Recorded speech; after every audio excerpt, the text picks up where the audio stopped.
भगवान शिव से कहते हैं, प्रभु कथा सुनावे। और जो भगवान शिव ने यह बात सुनी, क्या बोले? हे गिरिराज कुमारी, आप धन्य हो, धन्य हो, धन्य हो। आप तो ऐसे भगवान के चरित्र पूछ रही हो, पूछे रघुपति कथा प्रसंगा, जो कि सकल लोक जग पावनी गंगा। ये तो गंगा है। यह चरित्र आप पूछ रही हैं। भगवान शिव सुनाते हैं।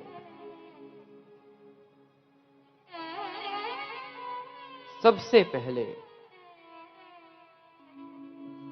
भगवान के जन्म के कारण, उसके पहले पूछा कि वो निर्गुण भगवान सगुण कैसे हुए। ये बड़ी अटपटी बात है कि वो निर्गुण है तो सगुण कैसे? कोई रूप नहीं है, निराकार। वेद जिनके लिए कहते हैं, तदे जति तन्ने जति तदूरे तत्वन्तिके तदंतरस्य सर्वस्य तदु सर्वस्यास्य वाहता। वेद भी जिनके लिए कहते हैं, नेति नेति, वो चलता है, तदे जति, नहीं जति, नहीं चलता। तद्दूरे, वो बहुत दूर है, तत्वंती के बहुत पास है।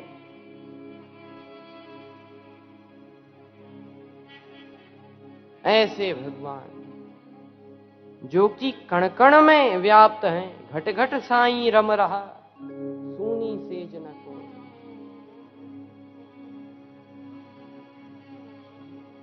लेकिन वो भगवान सगुण कैसे हुए?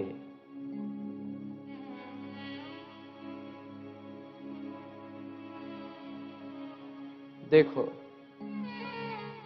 उस ब्रह्म के बिना सब कुछ अपूर्ण है।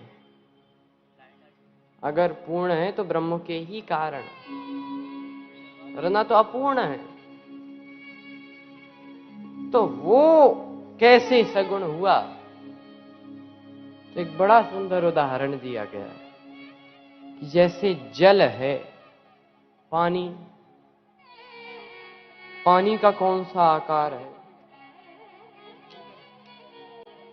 कोई आकार नहीं। उसको तो जिस भी बर्तन में डाल दो वो उसी जैसा हो जाता है। लोटे में डालोगे तो लोटे जैसा हो जाएगा जल, उसी को गिलास में डालोगे तो वही जल गिलास जैसा हो जाएगा।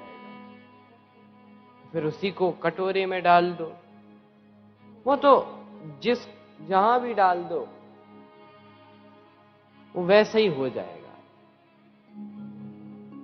इसी प्रकार से वो भगवान का कोई रूप नहीं है, लेकिन तो वो कैसे साकार हुए? कहा कि जैसे जल को हमें साकार बनाना हो, जल को हम पकड़ तो सकते नहीं। अब पकड़ में लाना हो तो हम क्या करते हैं? किसी पात्र में रखकर फ्रीजर में रख देते हैं, तो वही पानी जम जाता है फिर, और उसी बर्तन का आकार ले लेता है। तो हम उसे फिर पकड़ सकते हैं, वो फिर हमारी पकड़ में आ जाता है। तो जल में कुछ मिलाना तो पड़ा नहीं, वही जल है।